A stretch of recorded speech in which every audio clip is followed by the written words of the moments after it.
we need to hear the bad news. No matter how long we've been a Christian, we still need to hear the bad news. Why? Answer: so that we'll continue to appreciate the good news. Martin Luther said this: "A person must confront his own sinfulness in all its ravaging depths before he can enjoy the comforts of salvation." Now, I don't think that ends after conversion. You know why? Because sin doesn't end after conversion. I don't think we're meant to stop confronting our own sinfulness and all its ravaging effects. I mean, think about this. The authors of the New Testament, Apostle Paul in particular, they go to great lengths to remind their readers of what we once were apart from God. Over and over and over again, they remind us, don't they? Here's the implication. God intends for us to remember and not forget. Remember that you were once alienated from the God of the universe, and remember why you were cut off.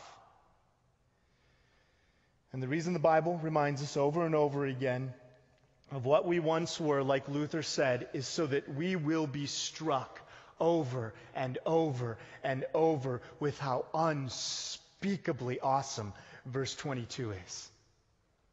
Verse 21 is like that black velvet background against which the diamond of verse 22 appears bright and beautiful. And what I'm about to unpack in verse 22 is truly bright and beautiful. It's amazing. I can't even think of worthy superlatives here. What I'm about to say is the most important thing I will ever say. I will never, ever say anything better than this. I could simply read verse 22 and sit down, and this would be the best sermon I ever preached.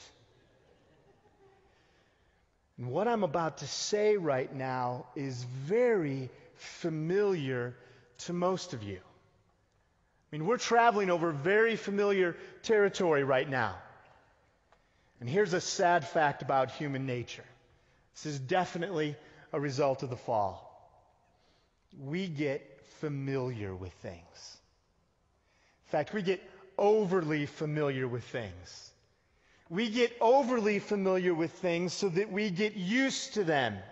And when we get used to them, they lose their effect on us. Here's an example. My family, all 7 of us, along with my parents and my sister and brother-in-law, my 2 wonderful nieces who all live in Chicago, we vacation together every August at the North Shore. And in 1 week, we leave. So I'm looking forward to another wonderful time together. And I know exactly what's going to happen when we get to Grand Superior Lodge in Castle Danger, Minnesota, and I walk off the deck and I take in Lake Superior for the first time. When I see that expanse of blue, when I see and hear the waves crash at night, when I gaze up into the nighttime sky with a gazillion stars, I know what will happen. It will all overwhelm me. And my heart will be stirred to worship when we first get there. By the end of the week, it's all familiar.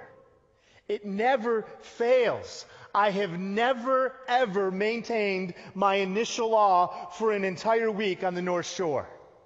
The glory of God's creation does not have the same impact on me at the end of the week that it does at the beginning of the week, because I get used to all those sights and sounds and smells, and they lose their effect on my sinful soul. So, what do I need? Well, I need to go back to Minneapolis for another year so that I'll appreciate the North Shore like I should the following August, at least for the first half of the week. Now, Paul doesn't want us to get used to the gospel. He doesn't want the gospel to lose its effect on us. And he's battling this tragic effect of the fall. He's battling this getting used to things by reminding us that we were at one time cut off from God. We were his enemies, doing evil deeds, and he couldn't even look at us. And so now we're ready for the North Shore.